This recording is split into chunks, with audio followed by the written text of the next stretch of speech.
La era de la comunicación digital ha facilitado la generación, circulación y consumo de contenidos en los que de manera intencionada se genera, omite y se difunde información falsa, con el claro propósito de ocultar, promover, incidir y manipular la opinión pública a favor de personas o grupos con determinados intereses.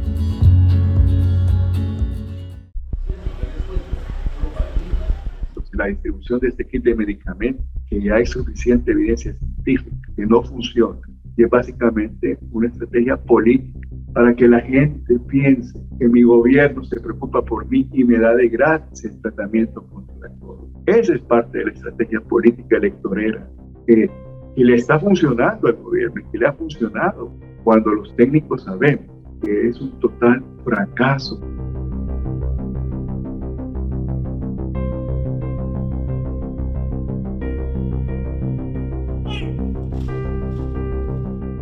La estrategia de seguridad, que en mi opinión está basada en militarizar, forma parte más bien de una estrategia de marketing político orientado a mantener la popularidad del gobierno.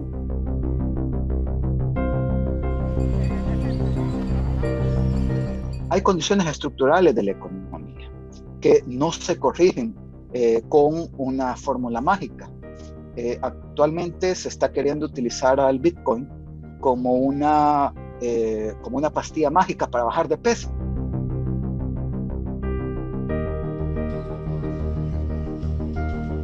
Hay un diario oficialista, el diario de este gobierno, que siempre los mensajes los tramita de otra manera porque es una forma de desinformar y una forma de seguir llegando a aquellos que quieren seguir creyendo en este gobierno de manera ciega.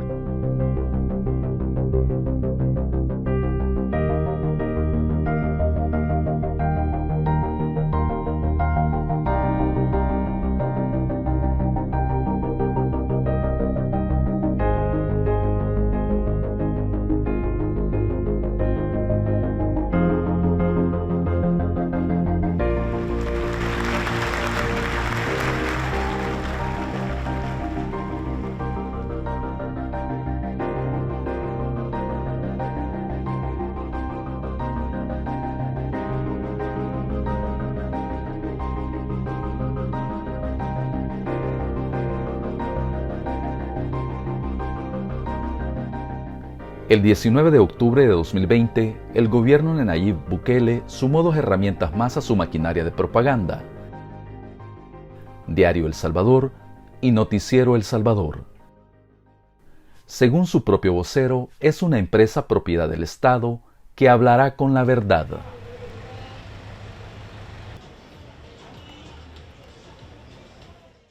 La figura del presidente es central en su estrategia de comunicación gubernamental. Toda la estrategia de comunicación gubernamental está asociada a la figura y al liderazgo del presidente Nayib Bukele, y él juega como un rol casi mesiánico, ¿sí? De casi que quien reciba la bendición del Mesías, pues es digno de representar los intereses del Salvador, los intereses de la ciudadanía.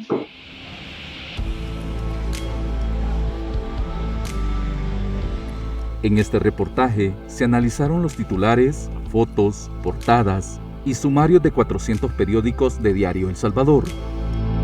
Desde que se publicó la primera edición en octubre de 2020 hasta el 26 de noviembre de 2021. Se examinó el contenido de 14 meses. Con ello, se elaboró una base de datos con 2.898 contenidos, bajo las categorías de favorable, desfavorable e indefinido.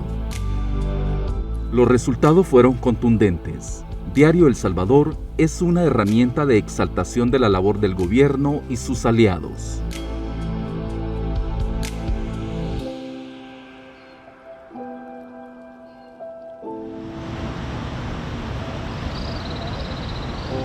El manejo de la pandemia permite ejemplificar a la perfección esto último. De las 275 menciones que se hizo en portada sobre el manejo de la pandemia en El Salvador, 228 fueron favorables al gobierno y 46 fueron indefinidas, es decir, consignaciones de hechos sin valoración.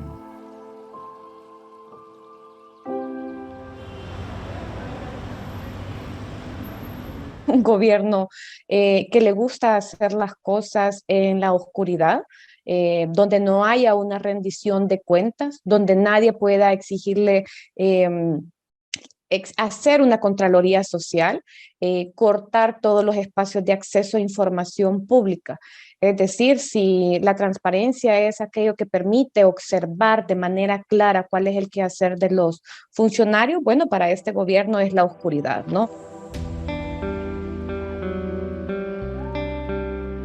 Hasta el 21 de febrero de 2022, El Salvador registró 4.044 fallecidos según cifras oficiales y 19.872 casos activos. Pero el diario oficial, en los momentos de mayor pico de la pandemia o rebrotes, sus titulares destacan el buen manejo.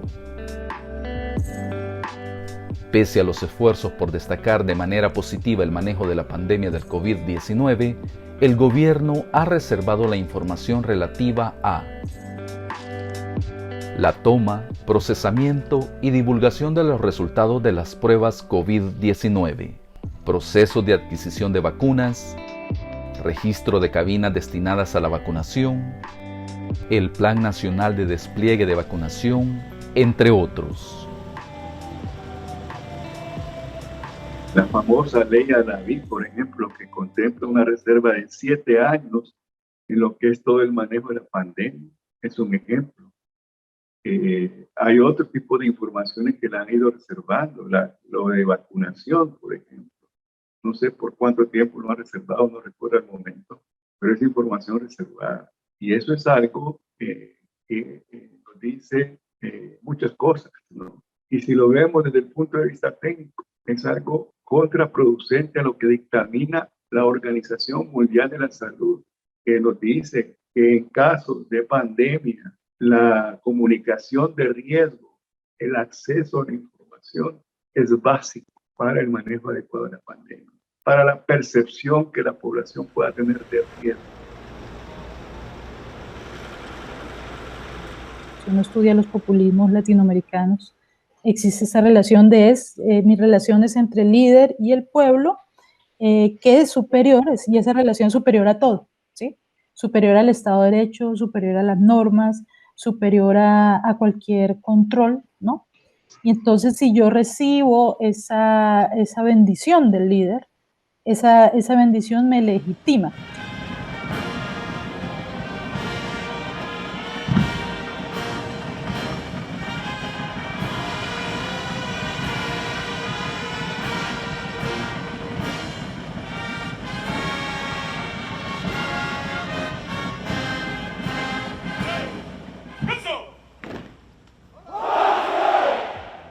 Junto a la pandemia, los temas relacionados a la seguridad pública han tenido espacio en el diario del presidente Bukele. Las 132 menciones que ha tenido en el periodo de estudio, 102 notas han destacado como favorables el trabajo del gobierno, 26 indefinidas y 4 menciones desfavorables. El Plan Control Territorial ha tenido 90 menciones, de ellas el 68.2% en tono favorable. 17 menciones indefinidas y solo una desfavorable. Nuevos elementos de la Fuerza Armada listos para incorporarse al Plan Control Territorial. En mi opinión, el tema de seguridad hoy día está siendo utilizada como herramienta para justificar, por ejemplo, la militarización de la seguridad, pero también el militarismo en la sociedad, es decir, para darle un mayor protagonismo al ejército, pero también para fortalecer el brazo armado del gobierno de Bukele, que además es un brazo armado que Bukele requiere para consolidar su proyecto autoritario.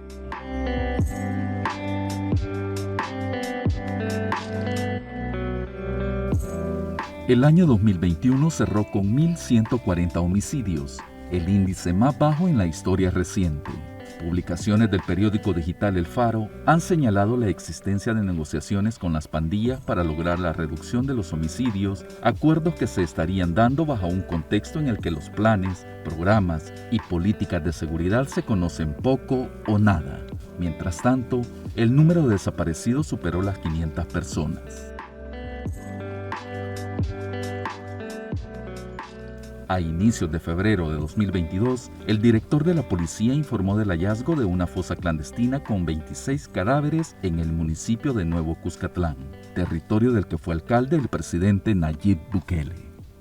Bueno, desde mi lectura, ningún personalismo populista ni burbuja propagandística se mantiene en el tiempo, sobre todo si no hay una atención de los gobiernos a los problemas reales de la gente, es decir, falta de trabajo, hambre, inseguridad.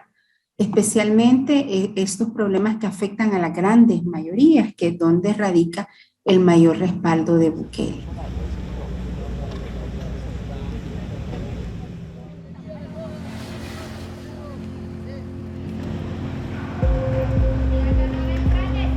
Mientras el gobierno promueve el uso del Bitcoin como moneda de curso legal y como la solución a los problemas económicos del país, el economista José Luis Magaña alerta sobre el nivel de endeudamiento en que el gobierno de Bukele ha llevado a El Salvador. Él señala que en menos de 3 años la deuda ha aumentado en más de 4.000 millones de dólares. A noviembre de 2021, la deuda país era de 23.050 millones, lo que equivale al 84% del Producto Interno Bruto. Esto significa que de cada dólar, 84 centavos ya se deben. El ministro de Hacienda ha anunciado la emisión de deuda por 1.000 millones en bonos Bitcoin.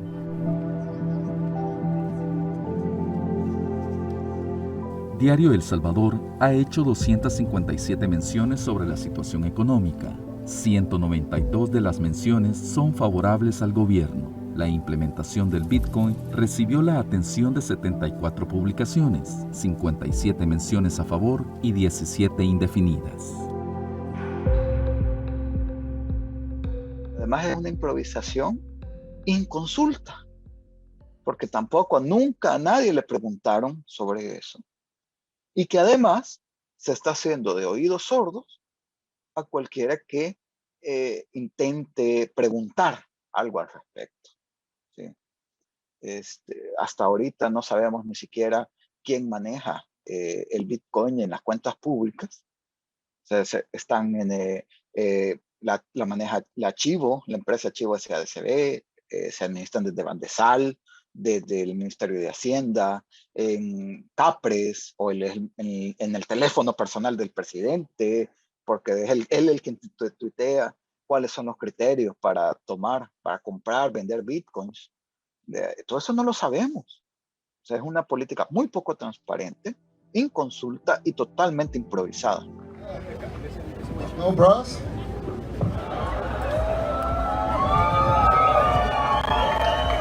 So, yeah. El presupuesto general de la Nación 2022 presenta un hueco fiscal de 498.4 millones de dólares. El gobierno espera llenarlo con más deuda. Desde marzo de 2021, el gobierno negocia con el Fondo Monetario Internacional un crédito por 1.300 millones de dólares para poder pagar deuda de corto plazo y poder tener acceso a otros bancos internacionales. El diálogo con el organismo multilateral se ha estancado. Para reactivarlo, el FMI ha pedido al gobierno derogar la ley que da vida al Bitcoin, impulsar la transparencia fiscal, la gobernanza económica y la lucha contra la corrupción. Ahorita los inversionistas no tienen confianza en el gobierno de El Salvador porque no ven que tenga la capacidad o la voluntad de cubrir las necesidades o las obligaciones de corto plazo, sino más bien hacer una gran bola de nieve, ¿cierto? Que se está viniendo arrastrando. Y si nos vamos a ver, por ejemplo, comparado con otros países de la región, el riesgo país, que es como una tasa de interés de referencia, como la base de lo que nos podrían prestar, alrededor de Honduras, Guatemala, esa tasa anda alrededor del 6, bueno, entre el 4 y 7%, dependiendo. Y para el caso de El Salvador, la semana pasada llegamos al 16%, 15-16%. Según especialistas en análisis del discurso, el presidente Bukele ha montado toda una estrategia de comunicación en el que los medios oficiales y las redes sociales son su principal plataforma para posicionar los mensajes, informar sobre sus logros, pero también para atacar a quienes difieren con su discurso. y la gente que me escucha dirá, ¿y por qué es importante hablar de todo esto que estamos hablando?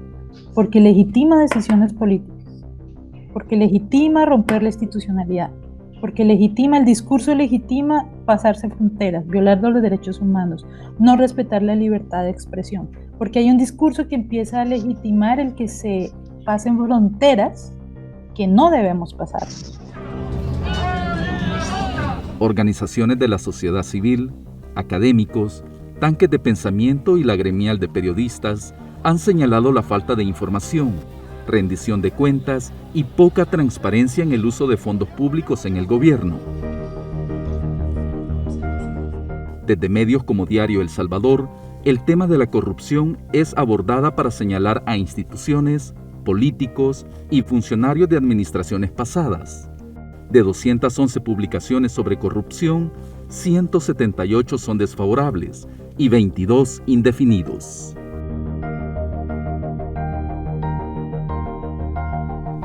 El presidente Bukele disolvió las CICIES, ha aplicado la figura de la reserva o la confidencialidad a la información pública para negar su acceso.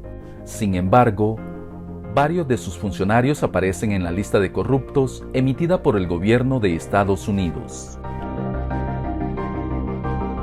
Pero el gobierno lo que prefiere es ocultar la información, porque un ciudadano que no sepa y que no tiene información es un ciudadano que no puede emitir opiniones, o más bien se le obstaculiza emitir opiniones críticas con mayor certeza. Entonces la información es poder para la ciudadanía. Diario El Salvador es financiado con fondos públicos, es decir, dinero de todos los salvadoreños. Según información publicada por la revista Elementos, solo en el último trimestre de 2020 recibió $2 millones a través de la empresa La Geo, que forma parte del grupo CEL. La Geo le prestó dicho monto a la perforadora Santa Bárbara, principal accionista del diario, pese a que el presidente Bukele aseguró que Diario El Salvador sería rentable. El año 2020 lo cerró con pérdidas por un monto de $233,084. Se solicitó al secretario de Prensa, Ernesto Sanabria, y a la directora de Comunicaciones del Ministerio de Hacienda, Alicia Quesada, entrevistas con los titulares de Seguridad, Salud y Hacienda para que dieran su postura sobre los temas aquí abordados, pero no se tuvo respuesta.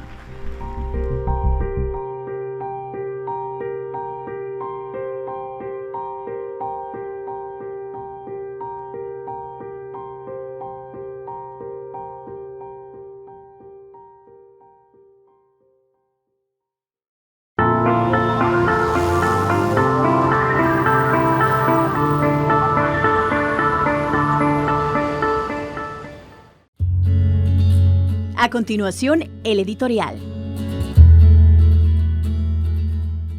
¿Se han fijado que frecuentemente relacionamos pobreza con delincuencia? A veces sin quererlo, sin ser conscientes, pero en la mente asociamos lugares peligrosos con lugares más pobres. Si a uno le toca pasar por una residencial de esas lujosas, va más tranquilo que si le toca pasar por una colonia de esas famosas, rojas, en la capital. Fíjense bien que tanto los asesinados por el repunte de homicidios como los capturados y capturadas por el estado de excepción son en general gente del pueblo. Investigaciones periodísticas revelaron que los 62 asesinados el 26 de marzo sucedieron en 44 municipios de 12 departamentos del país. 47 de esos 62 homicidios no eran gente de pandillas y según el registro eran vendedores, albañiles, obreros, taxistas, amas de casa, campesinos y un largo etcétera de los oficios más humildes y menos remunerados del mercado laboral. Es decir, los asesinatos fueron de gente pobre. Lo mismo se puede decir de las capturas. La inmensa mayoría son de barrios y colonias pobres, de esas donde cuesta que llegue el agua y que no tienen los servicios básicos o han sido también en las zonas rurales abandonadas por el Estado. Entre los detenidos cuesta ver a alguien de las zonas privilegiadas, de las residenciales, de esas amuralladas y bien protegidas. Por esto es que muchas veces asociamos la pobreza con la delincuencia.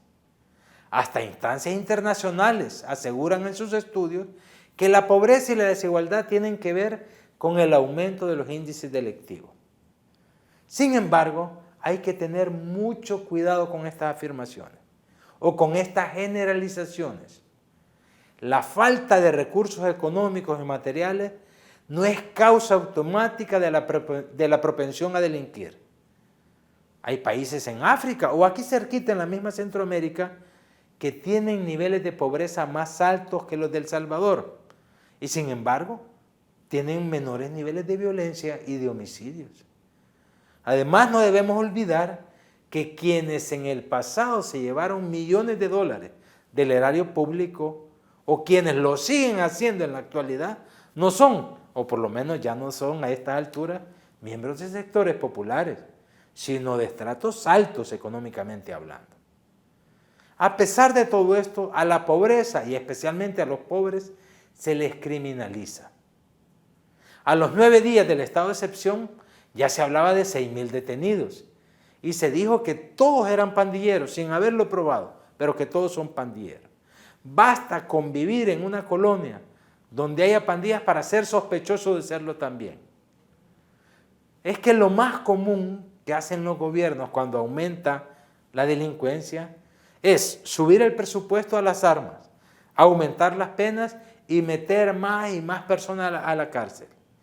Mientras más capturados haya, piensan, más disminuirá la violencia. Pero hay malas noticias. Las cosas no son tan simples como se pintan. Los estudios del encarcelamiento en América Latina y el Caribe sugieren que más personas en las cárceles no representan una solución para los niveles delictivos.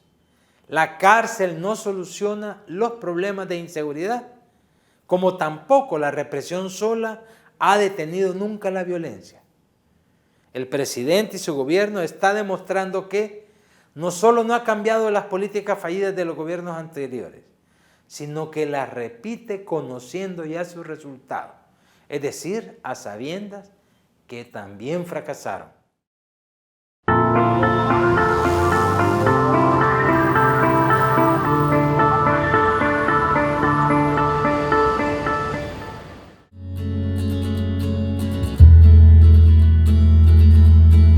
La sección de la entrevista en el siguiente segmento de Miradas. Hola amigos y amigas, bienvenidos a la sección de la entrevista, producido por Audiovisuales de la UCA para su plataforma en YouTube y para el programa Miradas que transmite por canales de televisión. Esta vez tenemos como invitado a Serafín Valencia, quien es vocero de la APES y también catedrático de la Universidad Centroamericana José Simeón Cañas, con quien hablaremos sobre el tema de las reformas al Código Penal y esta ley de la proscripción de pandillas. Bienvenido, Serafín. Es un gusto compartir con ustedes. Cuéntenos, Serafín, ¿qué estamos viviendo en este momento? ¿Cuál es el contexto para los periodistas y para la población en general? Mira, estamos viviendo un momento sumamente difícil, complicado, de un retroceso permanente en términos del ejercicio periodismo, de las garantías que deben de existir para el ejercicio periodístico pleno, para garantizar el derecho a la información de la ciudadanía, precisamente porque hemos entrado en un momento en que se están motivando desde el Estado prácticas como la censura directa, que aparece justamente con esta reforma al Código Penal y también estas reformas a la ley de proscripción de pandillas, y que además inserta otro elemento que es la penalización de ciertas prácticas que llevan a la criminalización en términos generales de la investigación periodística en ciertas áreas, como es el área de la seguridad, ¿verdad? Es decir, con esta reforma que se acaba de hacer al Código Penal, se motiva a la censura directa de los medios de comunicación, que a la vez afecta, digamos, la autocensura de los periodistas a nivel individual. Y so pena, por supuesto, de ser procesado y llevado ante los tribunales y terminar purgando una pena de 10 a 15 años de cárcel. ¿Por qué? Simplemente, como dice la reforma, por replicar y difundir contenidos que tengan relación con pandillas. Es un concepto bastante amplio que se presta a la discrecionalidad, en el que los periodistas, digamos, viviendo y trabajando en un entorno de una narrativa antiperiodística, anti-medios de comunicación fomentada por voceros del mismo Estado, pueden fácilmente terminar en la cárcel. La Asamblea Legislativa aprobó este 4 de abril, ¿verdad?, estas reformas. ¿Qué es lo que pretende el gobierno o el Estado con estas reformas? En el fondo, pues no hay una claridad tal vez de lo que se busca en términos, diría, políticos, ¿verdad?, de la acción del Estado. Pero lo que sí estamos claros nosotros como periodistas es que esto va a venir a limitar la investigación periodística y a sacar a la luz elementos como, por ejemplo, lo que ya se ha dicho, que esta administración ha pactado con pandillas, ha negociado en algún momento con organizaciones terroristas y probablemente a raíz de esta crisis que acabamos de pasar, que se origina también con esta alza de homicidios que hubo hace un par de semanas, y luego que se decreta el estado de excepción, entendemos que hay, digamos, como una tensión entre gobierno y estos otros actores políticos que podría, digamos, en algún momento poderse canalizar a través de los medios de comunicación.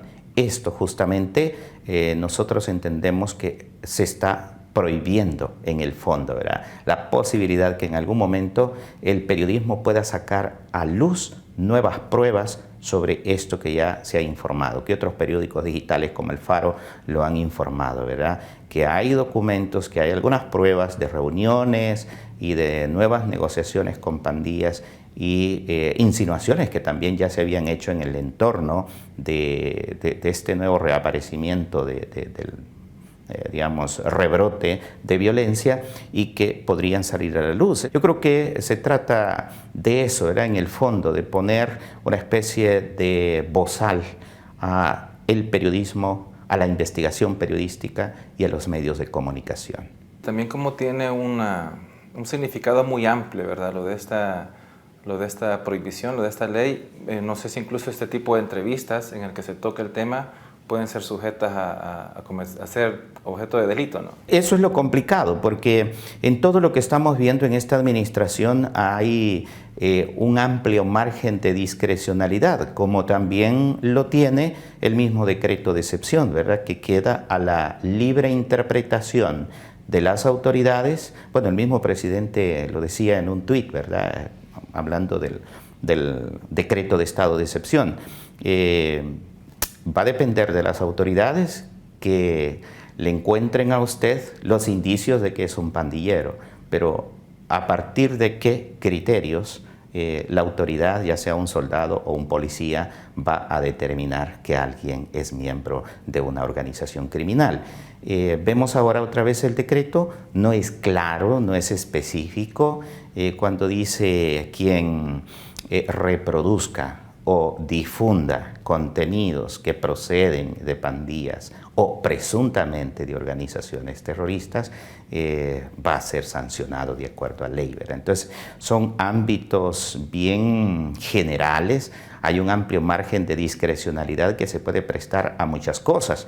E insisto, el problema todavía se agudiza cuando leemos la realidad de un entorno digamos, de intimidación, de un discurso de violencia y de estigmatización en contra de la prensa. Un discurso antiprensa motivado desde el mismo presidente de la República por funcionarios de gobierno, bueno, Hoy estamos viendo las mismas entrevistas que están dando los diputados de la Asamblea Legislativa, donde hacen insinuaciones fuertes que hay periodistas vinculados con pandillas, lo cual es totalmente falso. Hay un periodista a quien se le está acusando hoy en redes sociales de ser hermano justamente de un miembro de una organización criminal, lo cual es totalmente falso. Eso prácticamente podría ser constitutivo de un delito si este colega es atacado o alguien agrede su integridad física, incluso atentar contra su vida, ¿verdad? Es sumamente peligroso y aquí también hago un llamado a las autoridades, ¿verdad?, a ser comedidos, a ser responsables, a actuar de acuerdo a la ley en un entorno, digamos, de mucha discrecionalidad, en un entorno de un discurso de odio y en un entorno, digamos, en el que se está tratando de hacer ver al periodismo que no le hace propaganda o publicidad al gobierno, sino que trata de hacer su trabajo, se le está poniendo en el lado de los enemigos internos, en el lado de la oposición política y de construir una narrativa que lo que quiere hacer el gobierno no lo hace por culpa de ese enemigo y dentro de esos enemigos están los periodistas. Pareciera como que se quiere satanizar más al periodista que a las pandillas, cuando incluso el mismo Estado salvadoreño ha negado la extradición a miembros de pandillas. ¿Qué lectura se podría dar ahí, Serafín? Antes de responder directamente a tu pregunta, quisiera dejar claro, ¿verdad?, las audiencias. El papel del periodismo es investigar y es mostrar la realidad, independientemente de quién sea. Y obviamente el periodismo serio, el periodismo profesional que se toma su papel de acuerdo a las funciones que tienen que ser, sus publicaciones no van a ser muy bien recibidas por el poder. Y así lo hemos visto a lo largo de la historia, ¿verdad? Las diferentes administraciones de gobierno han tenido problemas en las relaciones con la prensa que investiga, sobre todo la prensa que hace periodismo de investigación, porque es así, es la naturaleza del oficio del periodismo, es revelar aquello que no se está realizando de acuerdo a la ley. Es mentira que existe un periodismo bueno y un periodismo malo, ¿verdad? Un periodismo positivo, como algunos creen, y un periodismo negativo. No, el periodismo es periodismo. Dependerá cómo lo lea cada quien a partir de sus propios intereses. Ese es el punto. Ahora, los resultados de que pueda generar una información, igual, ¿verdad?, va a afectar a un gobierno o en algún momento, quizás no, ¿verdad? Depende cómo asuma esos intereses las audiencias que están recibiendo esa información. Insisto, los peligros vienen cuando se inician estos discursos confrontativos, estos discursos, digamos, donde se trata hasta de criminalizar, como se está haciendo hoy día, ¿verdad?, a la prensa. Y quiero destacar algo importantísimo también. ¿Qué es lo que se está afectando aquí al final de cuentas? No es al periodista en sí, ¿verdad?, sino porque el periodista va a seguir haciendo su trabajo en condiciones fáciles o en condiciones difíciles. El periodismo va a seguir, porque así lo hizo durante el pasado conflicto armado, así lo hizo en términos de transición, en el momento de la transición de la guerra a la paz, y así estamos ahora, en estas condiciones difíciles, donde incluso ya comienza a surgir periodistas que tienen que salir del país a raíz de presiones, a raíz de persecución, a raíz de espionaje. Tienen que salir del país a proteger su vida, ¿verdad? Y el periodismo va a seguir. Ahora, ¿quién se ve realmente afectado? Es la población, porque se está afectando su derecho a la libertad de expresión, se está afectando su derecho a estar debidamente informado. Esas son las verdaderas afectaciones que se están generando. Si bien es cierto, al periodismo se le han ido cerrando las puertas para que haga su trabajo. Por ejemplo, cuando se empezó a poner dificultades para el acceso a la información pública, cuando se empezaron a poner reservas a la información pública, cuando el gobierno prohibió a sus funcionarios dar entrevistas a los medios de comunicación de distinta línea editorial. Desde allí se empezó a cerrar, digamos, los espacios de acceso a la información para el periodista y, por supuesto, para el ciudadano. ¿Por qué? Porque se tiene una idea de crear una narrativa única que es, digamos, la narrativa que trata de impulsar el gobierno a través de sus medios, ¿verdad? Que no son medios al final de información, sino medios de propaganda, medios de publicidad gubernamental. Entonces, la ciudadanía tiene que estar clara de eso, ¿verdad? Que en la medida en que tenga mayor posibilidad, mayor variedad de medios de comunicación, tiene más posibilidades de informarse, de conocer los distintos puntos de vista y no plegarse únicamente a una línea discursiva oficial que más lo que hace es difundir propaganda y publicidad a favor de una mirada oficialista. Sí, también implica, por ejemplo, la opinión pública que hacía referencia. Mucha gente en Twitter, que es una plataforma que tiene millones de personas ahí, opina y libremente expresa su opinión sin ningún miedo, digamos, ¿verdad?, a que eso vaya a tener una consecuencia posterior.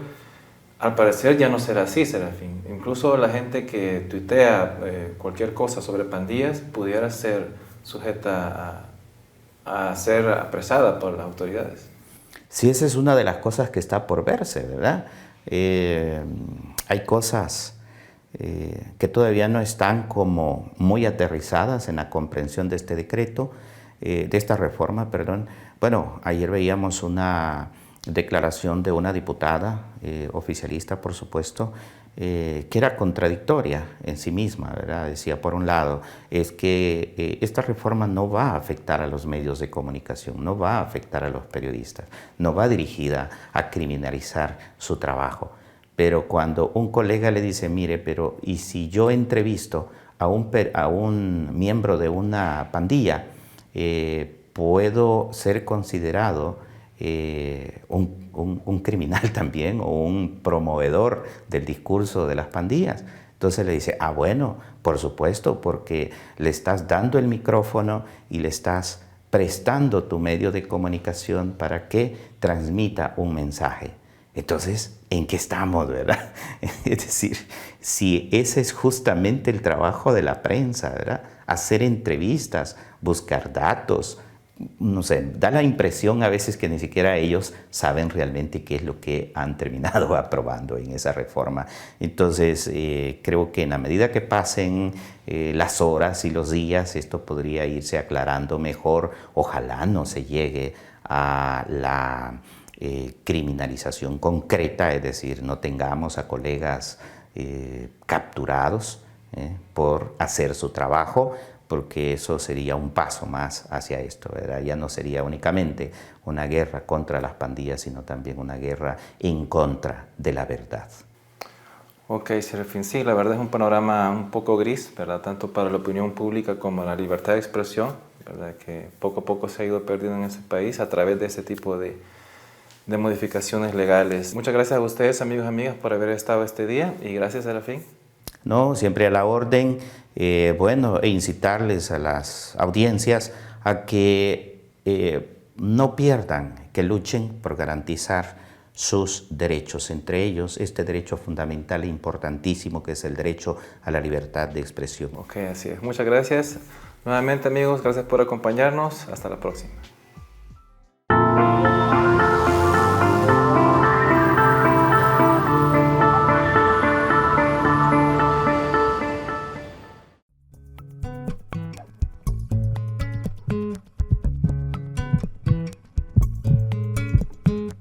El arte nos ofrece la esperanza de la regeneración y reedificación o edificación de un mundo mejor, superior, más justo. El arte es acerca de la utopía humana.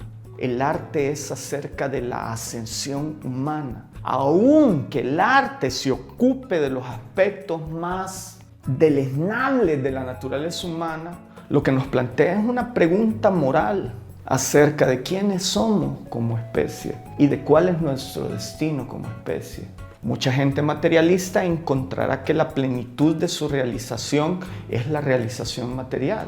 Y de hecho, en esa dimensión podría el ser humano encontrar gran plenitud y gran dominio.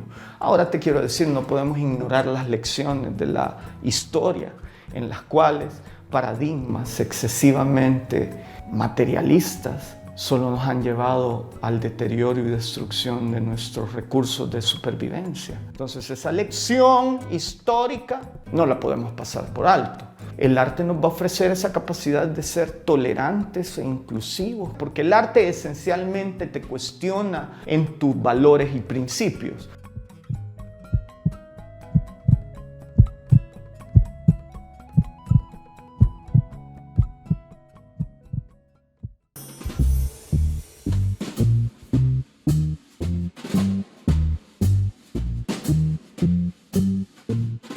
Un hombre debe oír un poco de música, leer buena poesía, contemplar un cuadro hermoso y, si es posible, decir algunas palabras sensatas a fin de que los cuidados mundanos no puedan borrar el sentido de belleza que Dios ha plantado en el alma humana. Me dedico al arte del tatuaje, el muralismo y el arte contemporáneo. Actualmente estoy estudiando en España, en Valencia, en el Conservatorio Superior de Danza, sacando el grado superior en coreografía e interpretación. Pues digamos que yo empecé por los años 2010-2011 en lo de la música por querer conocerla. Vinieron el tiempo, me involucré más en esto de la música rap y en la escena del hip hop en toda esta comunidad. Soy diseñador de modas, también trabajo como diseñador en la red, en la parte de comunicaciones y en los artes visuales y escenografías, para eventos, vestuario, para diferentes cosas. Soy arquitecto de profesión y justo cuando yo terminé mi carrera de arquitectura, a pesar de haber trabajado previamente mientras estudiaba en el rubro, me dediqué al arte. Me convertí en pintor. Gracias a Dios capitalicé mi educación en la arquitectura, que es de una naturaleza magnífica para su aplicación en las artes plásticas. Tengo 16 años ya en la escena musical. Me dedico a la música en general, siempre me dediqué a todo lo que tenga que ver con la música y la voz también, todo el tiempo. Quizás eso es lo que más me llama, lo que no conozco y lo que me da miedo conocer, ¿verdad? Porque entre uno más conoce, juzga menos, aprende más, ¿verdad? Pelea menos, ¿verdad? Tiene menos problemas consigo mismo, ¿verdad? Últimamente se ha estado apoyando como al artista que ya creó su trayectoria, que ya tiene trayectoria, no el que está emergiendo. Hay como ese un poco hacer a un lado al joven artista. He hecho 6 festivales internacionales. De 6 festivales internacionales, 5 han sido competencia. Y de esos 5 he premiado en 3. Creo que el arte ha sido, es y será el instrumento por excelencia para brindarte el feeling de un mundo que probablemente tú no conoces y no concibes, un mundo emocional.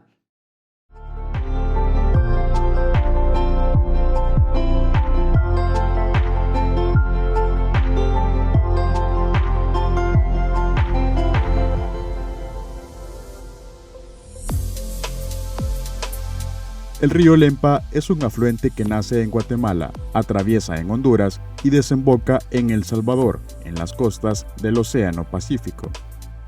El Lempa cuenta con una extensión de 422 kilómetros, de los cuales 360 kilómetros corresponden al territorio salvadoreño. El río Lempa permite la subsistencia de más de 5.4 millones de personas que viven en su ribera. Permite cultivar 10.000 hectáreas entre Guatemala, Honduras y El Salvador. La cuenca del río Lempa está conformada por 214 municipios, de los cuales 48 corresponden a 4 departamentos de Honduras, 148 corresponden a 11 departamentos de El Salvador y 18 corresponden a 4 departamentos de Guatemala. Provee el 28% de la demanda energética de El Salvador. sostiene 4 humedales Ramsar en su cuenca. Suministra el 70% del agua potable en el área metropolitana de San Salvador. De este afluente dependen ecosistemas y la vida propia de los habitantes que viven a la ribera. Sin embargo, debido a factores como el crecimiento poblacional e industrial, este se ha visto gravemente contaminado con el paso de los años.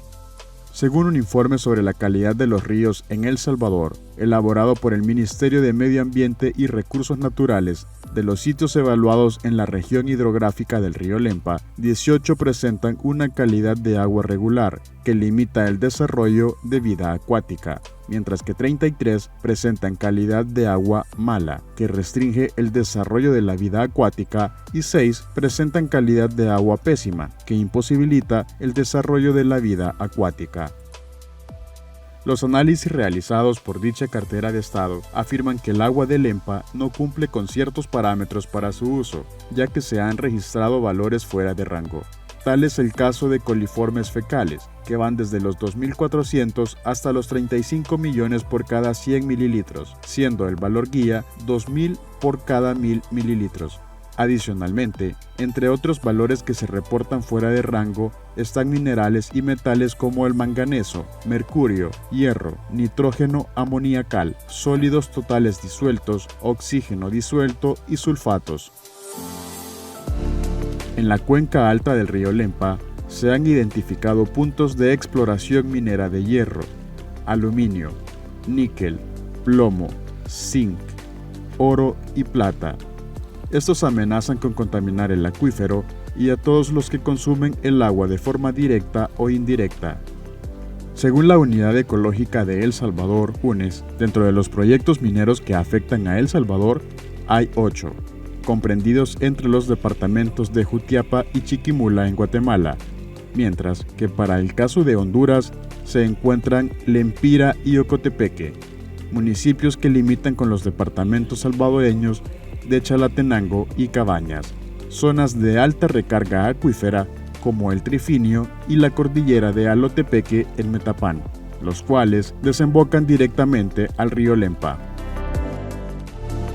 Caso contrario a El Salvador, que prohíbe la minería metálica, en Guatemala y Honduras la legislación promueve la utilización de los recursos del suelo, además de brindar personalidad jurídica a este tipo de empresas.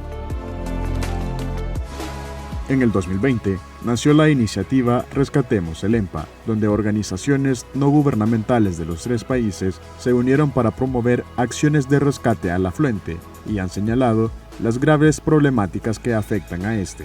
Entre las principales fuentes de contaminación destacan manejo inadecuado de desechos sólidos, descarga de aguas negras, principalmente desde centros urbanos, manejo inadecuado de desechos industriales y agroindustriales, deforestación en la cuenca. El glifosato es un herbicida que en 2015 fue clasificado por la Organización Mundial de la Salud como probablemente cancerígeno para los seres humanos. El glifosato se comercializó por primera vez en la década de 1970 por la empresa Monsanto, y desde entonces miles de toneladas de glifosato han envenenado tierras y aguas en todo el mundo. Cuando se usa en la agricultura, este compuesto penetra en el suelo, se filtra en el agua y sus residuos permanecen en los cultivos, está en lo que comemos, en el agua que bebemos y en nuestros cuerpos. Entre los principales grupos de riesgo y más vulnerables se encuentran las personas que se dedican a la agricultura, sus familias, fetos, bebés y la infancia. Para aquellas personas que no nos encontramos en estos grupos, la alimentación es la principal vía de exposición a los plaguicidas y por lo tanto al glifosato. Un informe del Ministerio de Salud, en conjunto con diversas organizaciones, abordó las prácticas de manejo de plaguicidas en la agricultura, donde se estudió a 42 agricultores con enfermedades renales crónicas en la zona del Bajo Lempa. El informe señaló que los habitantes son afectados por enfermedad renal crónica no asociada a diabetes ni a hipertensión, que en general afecta a las comunidades agrícolas de El Salvador en proporciones endémicas y epidémicas, particularmente a hombres. El documento concluyó que los agricultores con enfermedades renales han sido expuestos durante más de 10 años a plaguicidas altamente peligrosos. Algunos plaguicidas utilizados en el Bajo Lempa están prohibidos o restringido su uso por la legislación nacional o convenios internacionales. Asimismo, la contaminación en el río Lempa afecta a quienes se dedican a la pesca y a la extracción de fauna para su comercialización.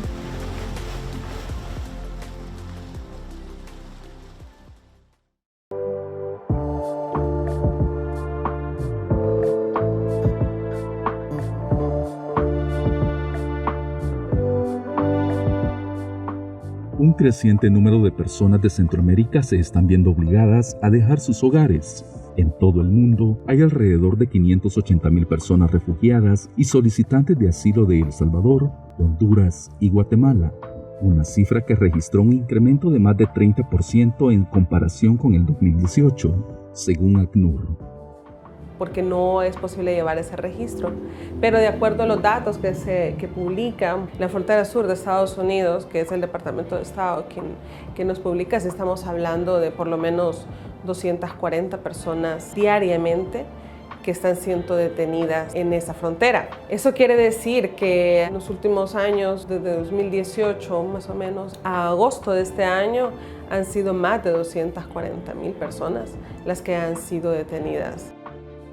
Un diagnóstico presentado en septiembre de 2021 por la Compañía de Jesús en México y Centroamérica identifica las causas estructurales de la migración forzada en esta región. Y lamentablemente también tenemos, no todas, pero muchas autoridades gubernamentales en diferentes niveles que no son sensibles al tema y que lamentablemente participan de círculos de corrupción y entonces también sacan su tajada y se benefician de la ausencia de poder.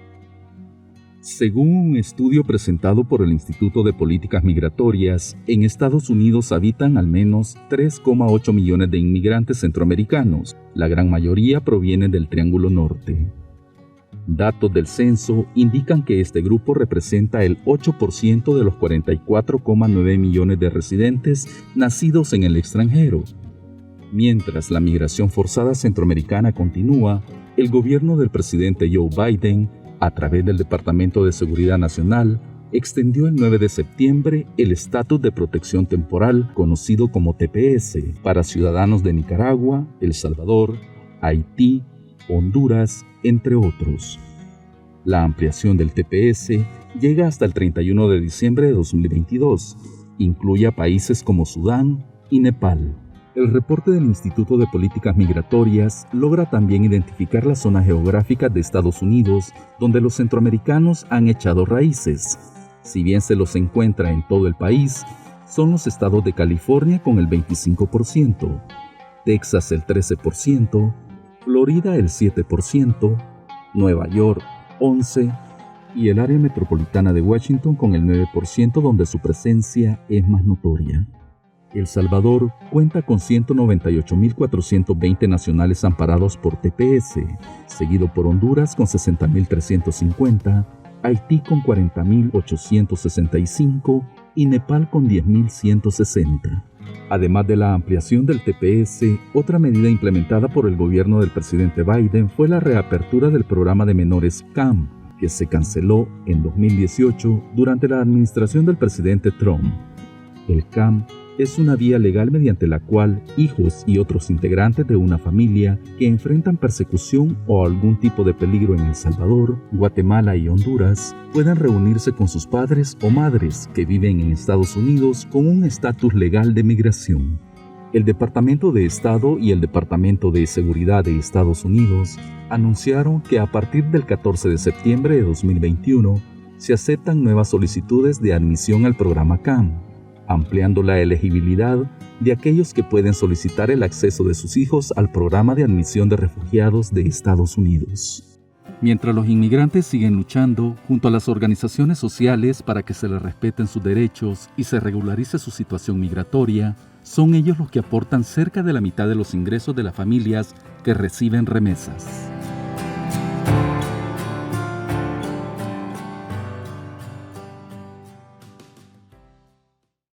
No se pierda la próxima emisión de su programa Miradas. Aquí está un problema que han aparecido supuestamente 3 dueños más, dicen que los quieren quitar la tierra, ¿vea? Son 840 manzanas que nos quieren quitar. Esta cooperativa siempre ha sido como un punto focal de grandes empresarios